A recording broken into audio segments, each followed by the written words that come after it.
Diam tak diam, lengkaplah sudah 365 hari dalam tahun 2021.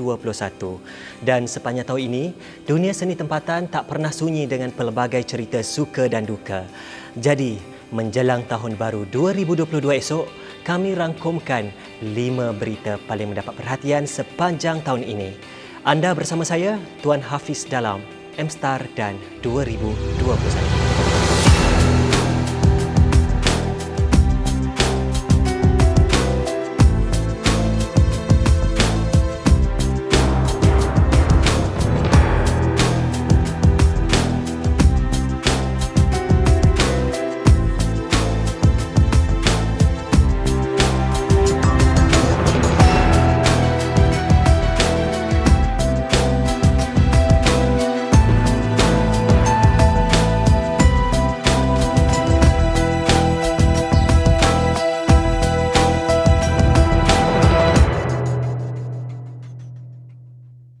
Menduduki carta kelima.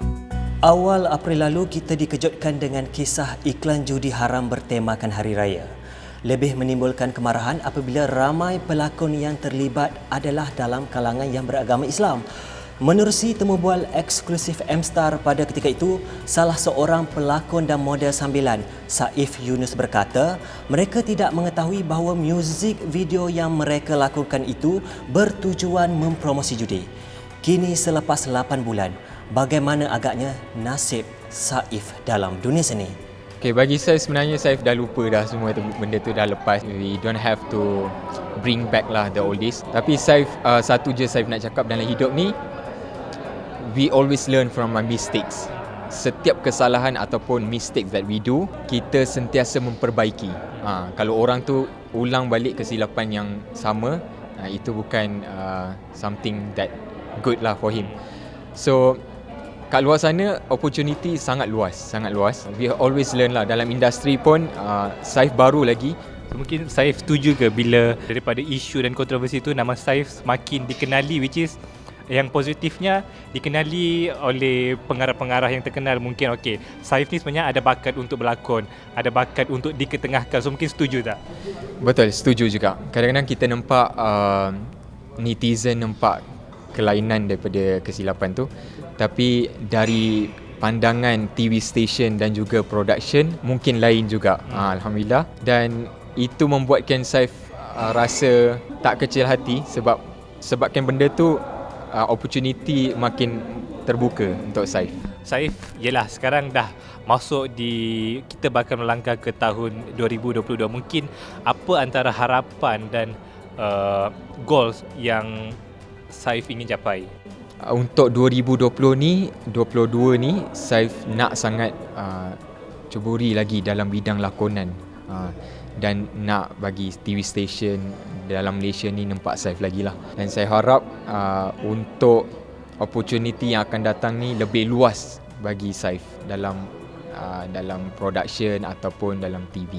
Daripada kontroversi yang berlaku tu sampai sekarang, so mungkin apa yang you dapat simpulkan? I really build my character. Confident level sangat penting. Sebab sebelum ni memang a bit introvert, macam kita tak yakin dengan diri kita. But once that incident berlaku, I really become myself. True self is very important, to be the best version of yourself. Itu yang that I believe lah. Okay, untuk 2022 ni, Saif sangat belajar tentang membawa diri dalam industri tersebut. Sebab we never know that controversy will happen. Sometimes kita buat baik pun orang tak suka, kita buat jahat orang lagi tak suka. So benda yang paling penting, we bring ourselves towards the industry. Industri ni sangat luas. So bagi Saif, is a new version, is a new life towards the future lah in 2022. Rezeki tu adalah, Alhamdulillah, rezeki tu masih I always believe that kalau kita usaha untuk dapatkan sesuatu tu, tapi kalau kita tak dapat benda tu, insya-Allah ada benda lain yang lebih baik akan sampai kat kita. Okay, macam mana dengan perkembangan terkini dalam industri? Alhamdulillah, saya dapat tawaran untuk berlakon dalam cerita I Promise Janji Anaki sebagai watak Ruben. lead dia adalah Syarnaz dengan Emma lah. Mula-mula watak tu sebenarnya watak yang saya bawa tu adalah tak adalah panjang sangat, which is dalam beberapa episod, tapi dia extend sampai 19 episod. Tangga keempat, Berita kematian penyanyi Siti Sarah Raisuddin akibat COVID-19 pada 9 Ogos lalu menggemparkan dunia hiburan. Namun selepas pemberian isteri kepada pelawak Suib sepatu ini, ia membuka 1001 kisah mengenai kebaikan Allahyarham yang tidak diketahui ramai. Bekas wartawan Rosli Manah yang dihimpit kesusahan selepas syarikat tempat dia bekerja gulung tikar adalah antara individu yang pernah dibantu Siti Sarah secara senyap-senyap semasa hidupnya. Sebenarnya bantuan ni sebenarnya Allahyarham pun sebenarnya tak nak benda ni orang tahu pun. Bila saya dah ambil VSS, company lama dah ada masalah. So tak dapat, sepatutnya dia bagi papasan kan, tapi pasal bila dia dah tutup, urusan dah tutup, so stop pembayaran. So saya bukan je kata nak minta bantuan atau nak menarik simpati apa, just macam luahan, saya tulis macam kalau saya tak lama lagi lah kena tarik sebab ada tunggakan sebanyak kan. Selepas saya tulis tu, tiba-tiba ada individu lah, sebenarnya manager Sarah lah, yang telefon saya, ni ada hamba Allah, dia kata nak tolong, nak bantu. Saya terkejut lah juga. Tiba-tiba dia bagilah sejumlah bantuan. Lepas tu dalam remark dia tu, dia remark macam dia Sarah Expenses. Dan saya tahu dia tu manager Sarah, so saya call dia lah. Ni dari Sarah ke? Sebab ada remark tu katanya dia kan. Tu dia cakap sebenarnya Sarah pun tak nak benda ni. Saya tahu pun dia kata. So saya diamlah. So tak adalah nak berterima kasih ke apa. Tak adalah. Dia pun tak nak kan. Tak nak tahu. So benda tu diam gitu sajalah. Tak ada orang tahu pun. Saya dengan yang bagi tu dia tahunya pun. So bila dia dah meninggal, saya teringatlah benda tu. Sebab kita dah lah dia tolong kita dan kita pula tak sempat berterima kasih pun. Dah dia tak nak tahu, tak ada berterima kasihnya. Itulah yang sebab lah juga. Memang sangat terkesan tak, aku dah ada orang tolong aku tak ada terima kasih, tak ada soal dia bagi tu senyap begitu je. Walaupun dia saya dah jarang berhubung pada masa dia bagi masa kita bukannya selalu berjumpa apa, masa zaman dulu je, masa dia aktif mula-mula, bila dia dah stok lama, dia muncul balik. Lepas tu dia muncul balik, jangan jumpa pun, adalah sekali dua jumpa lepas dia muncul balik tu.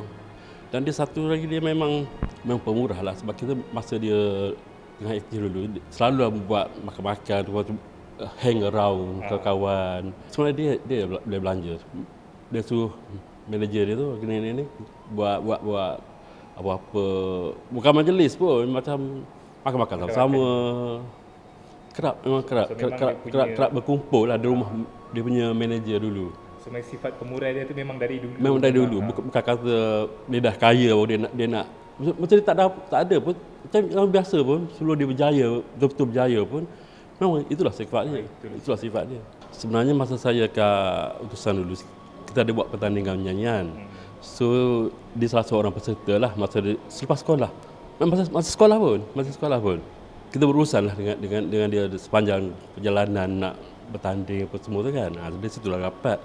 Kebetulan pula dia punya pengurus daripada masa tu lah kawan saya juga, sebab dia duduk area kejiranan sama kan, kat U3 Keramat tu. So jadi rapat lah, saya tak langsung jadi rapat lah. Dia kalau nak buat sesuatu, dia memang beria dia bersungguh. Bayangkan masa dia latih oleh bapak dia, saya ada follow kadang-kadang. Dia memang pagi dia dah latih vokal dengan macam ikut bapak dia. Okey, kalau kau boleh nyanyi masa bangun pagi boleh nyanyi, kalau kau show malam tengah hari kau tak ada masalah. Dia nak train vokal, that's why dia bagus. ketiga, Aksi romantis dan malu-malu kucing pasangan Zizi Kirana bersama suaminya Yusof Bahrin di awal perkahwinan mereka seperti yang disiarkan M-Star pada September lalu membuatkan ramai yang senyum sendiri. Yelah, nampak sweet sangat mereka berdua ni kan? Jadi selepas 3 bulan, macam mana kehidupan alam perkahwinan? Best ke? Uish, best.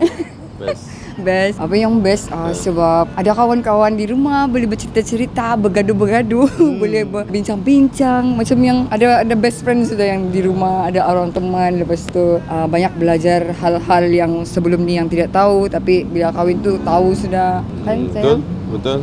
Biasalah dalam perkahwinan kan. Macam kami baru 3 bulan. Nak kata ada cabaran tu tak banyak, tapi ada. Dan ujian tu pun ada. Dan kami cuba untuk selesaikan ataupun cari jalan penyelesaian daripada ujian tu dengan cara yang lebih matang. Dengan berbincang, mungkin masalah besar, cara bincang dia lagi, orang kata lagi detail kan. Masalah kecil tu bukan kita tak cakap tak jasa secara detail, cuma cara kita selesaikan tu macam mana kan. Cara baik lah, kita ambil cara baik daripada kita ambil cara yang tak baik, dia akan jadi yang tak baik. So itulah yang best dia. Yang best dia juga kan, sebab macam kita kan belum kenal betul sebelum ni. Jadi bila sudah kahwin tu barulah kita tahu apa perangai-perangai. Jadi itu yang kita, aku rasa macam best sebab kita baru mau belajar mengenal. Best. Maksudnya bercinta lepas kahwin. Bercinta lepas kahwin. So macam bila ada perangai dia yang begini. Begini perangai dia. Baru kita tahu perangai pasangan kita tu bila kita duduk serumah. Perangai annoying. Tiada lah yang annoying dia ni. Cuma macam dia manja tu satu, memang manja. Lepas tu dia macam dia tak boleh aku macam terkasar sikit. Sebab aku kan macam kasar. Nanti dia macam sayang marah ke? Dia macam tu. Jadi tidak marah. Saya memang cakap begini. Jadi itu yang macam kita baru kenal. Aku sudah tahu dia jenis orang yang dia sangat lemah lembut kan. Kalau walaupun di luar hati tisu, bunga-bunga dia ni. Muka komando. Hati tisu topan. Jadi itu yang aku dapat tahu perangai dia lah. Kalau yang perangai lain tu tidaklah yang annoying pun tiada. Sebab dia kalau hal-hal rumah pun dia suka tolong. Apa macam dia tahulah macam kalau aku time sibuk, time tu dia tidak sibuk, dia yang handle hal-hal rumah begitu. Jadi tidak juga yang annoying. Kita dapat saling memahami dan membantu antara satu sama lain. Betul lah, ansur tu penting dan sabar. Sabar tu paling penting. Kita tak tahu kan tahap kesabaran orang, tapi kita tahu bila kita duduk serumah dengan isteri kita hidup dengan dia, kita tahu okey dia punya pantang dia apa. Pantang dia tak boleh cakap kasar dengan dia. Contoh kalau macam saya berubah sikit suara kan, sayang kasar. Mana ada kasar? Saya cakap mana ada kasar? Saya memang suara besar kan. Saya cakap bila benda-benda yang serius saya akan tegas sikit tau. Bila benda-benda yang serius. Contoh benda-benda yang bagi saya benda-benda macam dia suka minum. Dia kalau haus dia akan minum banyak tau. So bila dia minum banyak tu saya tegur macam sayang minum pelan-pelan. Saya cakap macam tu. Sayang kasar. Kasar ke? Tapi sedikit sebanyak Topan, satu lagi benda yang best, aku dah pandai sikit belajar cakap bahasa Sabah. Ya. InsyaAllah itu kita usaha kan. Kita sebagai suami isteri kita usaha untuk mendapatkan cahaya mata tu. Cahaya mata ni ikut kefahaman agama kita ataupun agama lain pun benda tu rezeki daripada Tuhan. So benda tu rezeki tu tak datang bergolek kan. Rezeki tu kita kena cari, kena usaha. So tapi kalau rezeki tu kita dah usaha pun tak dapat juga, mungkin lambat sikit. Ada orang rezeki dia cepat, ada orang rezeki dia lambat, dan ada orang rezeki dia kena usaha lebih. Ada orang usaha sikit je dah dapat. Macam kita dah usaha cuma belum ada rezeki. InsyaAllah saya yakin dengan kuasa Allah, dengan kuasa Tuhan, dia akan bagi apa yang terbaik untuk kami InsyaAllah. Kalau tak ada pun, misal kata tak ada, saya reda, saya dengan isteri saya reda kan. Mungkin tak ada dekat dunia ni, tak dapat dekat akhirat. InsyaAllah dia akan bagi. Allah Maha baik. Dia macam mana pun usahalah, kita kena all out. Kau tengok bah, nakal kan lelaki aku ni. Nampak dia punya nakal. Keluar sudah kan nakal dia. Kalau dulu macam cool je. Sekarang kau tengok gila dia. 2021 ni aku rasa tahun yang sangat, sebenarnya banyak pengalaman, banyak pengajaran. Lepas tu tahun yang cukup bermakna juga sebab aku jumpa Yusuf di tahun 2021. Lepas tu ada banyak juga yang hal-hal yang manis dan pahit yang jadi, yang berlaku kan dalam hidup aku. So macam itulah aku bilang, macam banyak meninggalkan kenangan lah 2021 ni. Kenangan indah sebenarnya. Kenangan indah paling banyak. Dan dia buat lagi kita rasa macam kita hargai hidup kita betul-betul, orang-orang sekeliling kita. Saya harapkan 2022 ni kami lebih, orang kata, istiqamah, lebih bahagia, dan itulah, semoga Semoga apa? Semoga Tadilah kita berharap semoga tahun 2022 bagi banyak benda yang baik lah. Kalau ada benda datang yang dugaan-dugaan pun supaya kita minta supaya Tuhan bagi kita kesabaran untuk menempuh apa saja onak dan ranjau dalam hidup ini, apalagi di dalam rumah tangga. Ada. Kedua, jika mengikut perancangan awal, usahawan sensasi Datuk Seri Vida dan Ahmad Iqbal Zulkifli akan melangsungkan perkahwinan pada bulan ini. Mesti meriah kan? Tapi apakah daya hasrat nak kahwin tak menjadi pula? Sampaikan Iqbal bawa diri ke Indonesia sejak November lalu. So Iqbal, dah move on ke tu? Ya, dah cukup. Saya pun dah tak berhubung dengan Datuk Seri Vida mungkin dari bila viral itu dah mungkin dalam 2 bulan lebih kan. Ke 3 bulan dah. Saya lupa dah.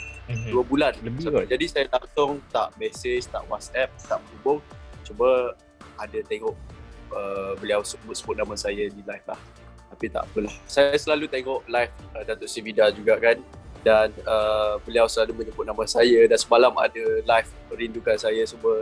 Jadi tidak mengapa sebab kita manusia perasaan rindu, teringat, marah, kecewa itu lumrah hidup kita biasa. Dan saya takkan lagi membuatkan beliau rasa sedih atau apa-apa. Cuma saya akan bawa diri saya dan lebih fokus pada masa depan. Setelah perkahwinan saya tidak menjadi sepatutnya bulan ini, saya menganggap itu bukan takdir yang terbaik dan biarkan berlalu dan kita cipta hidup yang baru dan saya tidak sesuai lagi untuk berkahwin dengan secepat yang mungkin. Tapi untuk berkenalan dengan sesiapa tu saya terbuka tapi bukan mudah untuk memberi harapan dan menaruh harapan kepada seseorang. Dan saya pun dah ada kehidupan yang baru yang lebih baik.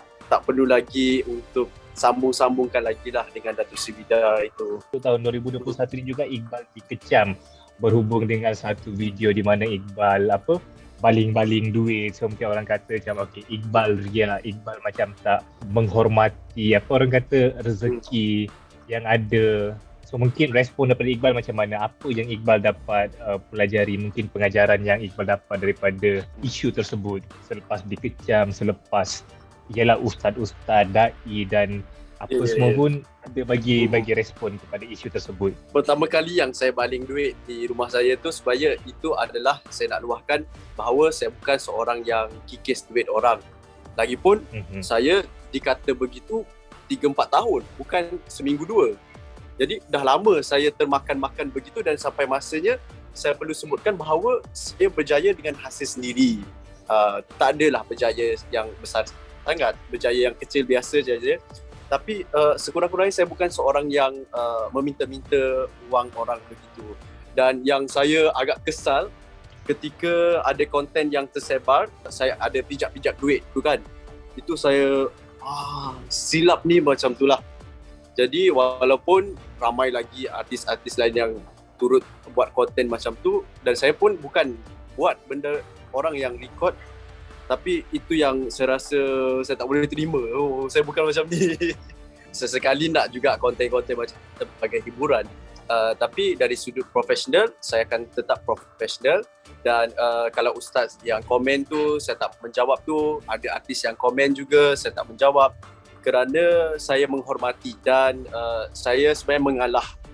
Sebab saya anggap orang tak tahu perkara yang sebenar. Dan saya menerima ada kesilapan dari saya juga. Jadi tak apa. Yang penting saya secara peribadinya bukan orang yang begitu. Untuk tahun 2022 ni apa yang Iqbal nak capai? Mungkin apa goals, apa yang Iqbal nak jadi yang macam mana? Impian saya yang belum tunai untuk tubuhkan satu pusat kebajikan untuk bantu orang ramai. Jadi kalau orang tanya saya kenapa nak famous, itu sebenarnya ada kebaikan. Sebenarnya bukan semata-mata nak famous. Famous ni penat sebenarnya. Dan saya juga bangkit bisnes saya bukan dengan populariti.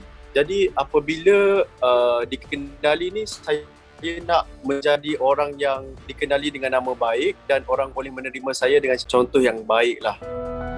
Tempat pertama. Tak lengkap rasanya kalau cerita mengenai Vida tak memasuki carta cerita panas dan sensasi bagi tahun 2021. Jadi, ikuti laporannya bersama wartawan Ali Toparajali. Ali, over to you. Terpalit dengan kontroversi bukanlah sesuatu yang asing bagi usahawan kosmetik Datuk Sri Vida. Hinggakan setiap apa yang terjadi, nama Vida akan terkait sama seperti sengaja mahu mencari perhatian masyarakat. Tahun 2021 menyaksikan usahawan sensasi ini agak all out, meletakkan diri sebagai antara individu paling kontroversi menerusi kisah percintaan dengan bekas pembantu peribadinya Ahmad Iqbal Zulkifli. Persoalannya sampai bila? Sampai bila Datuk Sri Vida mahu terus dihimpit kontroversi?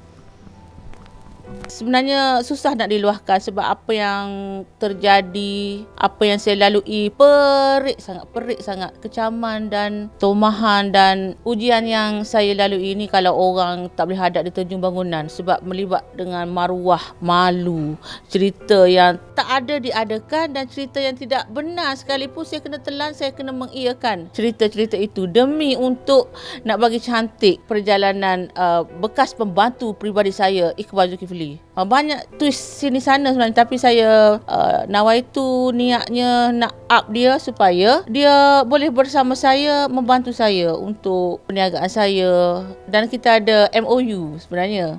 MOU itu ialah kahwin tu benar lah, tapi MOU di sebalik itu ada. Tapi di mana semua itu? Jadi orang kata tak habis lagi ke cerita ni. Jadi saya kalau cakap pun dah tak guna. Orang kata saya ni tak boleh move on. Jadi dia sebenarnya kadang-kadang Tuhan bayar cash dalam bentuk berbagai cara. Contohnya bagaimana saya tengoklah Iqbal Zulkifli ya. Dia telah macam dengan Rosa kan. Macam contohnya seolah-olah macam ada hubungan yang rapat. Rupanya dia nafikan dan diketawakan. Dan dia tak tahu nak buat macam mana. Sebenarnya dia maksud lain tapi netizen cakap lain. Itu balasan. Saya nak terangkan memang dah tak guna. Dah cakap tak orang tak terima dah apa saya cakap. Melainkan mengatakan saya gatal. Mengatakan saya tak boleh move on. Dan memang perniagaan saya cakap betul-betul dia Zeus jatuh. Sebab ayat Iqbal kata saya dah memutarbalikkan episod perkahwinan yang tak jadi itu. Walaupun Iqbal dah cakap tak jadi perkahwinan itu, tapi saya masih menjaja dan menjual. Sedangkan memang perkahwinan itu benar dan saya pun tengok betul ke berubah gini. Dia terkena dengan kejutan budaya.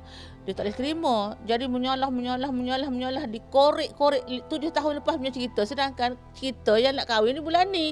Kenapa korek 7 tahun lepas punya cerita? Dijadikan alasan untuk menolak perkahwinan yang telah dirancangkan ini. So you mana letak maruah you sebagai orang Tino? Malu tau. Bukan satu kampung, bukan satu bandar, bukan satu negeri, satu Asia. Tahu Singapura, Brunei, Indonesia saya punya fan. Orang kata macam agak mokok lah, tapi macam kau dimalukan juga oleh cerita mengenali, nak kenali dan panggil saya apa tahu. Bu, kau siapa bu? Saya pun gedik-gedik manja. Aku boleh balas je sebenarnya. Dan mungkin dia rasa spark tu sebab dia. Yes it is, tapi you ada luck. Betul you ada luck. Dan saya pun sebenarnya nak menyokong tapi banyak sangat orang lain tak kata tapi you yang kata.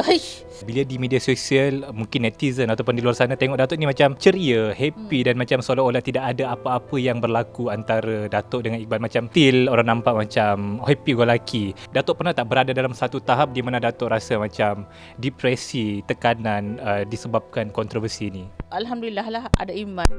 Maknanya kita tidak buat benda yang pelik-pelik. Syaitan banyak menghasut, kita sabar, bertenang, muhasabah diri. Dan saya berjaya melalui, tapi kita dah tengok sikit demi sikit dan pergi Indonesia nak bisnes sana. Satu benda yang you nampak ambitious, benda you usaha tapi tak betul lagi lah. You berguru tak habis. Maha guru duduk di sini. Tok Guru kalau you ludah Tok Guru berkat tu adalah. Saya tak pernah mendoakan tidak baik tapi you akan berjaya saya tahu one day. Tapi liku dia tu and then you dah berjaya sekarang pun atas sebab macam mana. Ada bakat, ada tapi tidak melalui kegagalan kerana dah ambil ekstrak daripada apa yang saya punya kejayaan situ. Jadi buat je lah gitu. Saya tak kisah itu semua sebenarnya. Sebenarnya kita patut compliment each other tapi malah tak jadi baluh gini. Malu kok orang. Sebenarnya kata bad luck tu kita tak nak bawa 2022 dah. Tapi siapa kita untuk merancang benda tu dan siapakah kita untuk menidakkan takdir kesedihan ini. Dan saya pun tak nak tak nak bawa-bawa cerita ni, tapi saya pula dikatakan seolah memetik namanya untuk menumpang populariti begitu. Saya harap 2021 yang pahit ini saya dah lalui. 2022 ni saya nak manisnya, saya nak kutip hasilnya, saya nak kutip buah yang ranum itu, yang dah masak itu. Sedapnya. Oh, 2022, I'm come back. I am me, I am fun, I am pretty, I am beautiful, I'm a queen.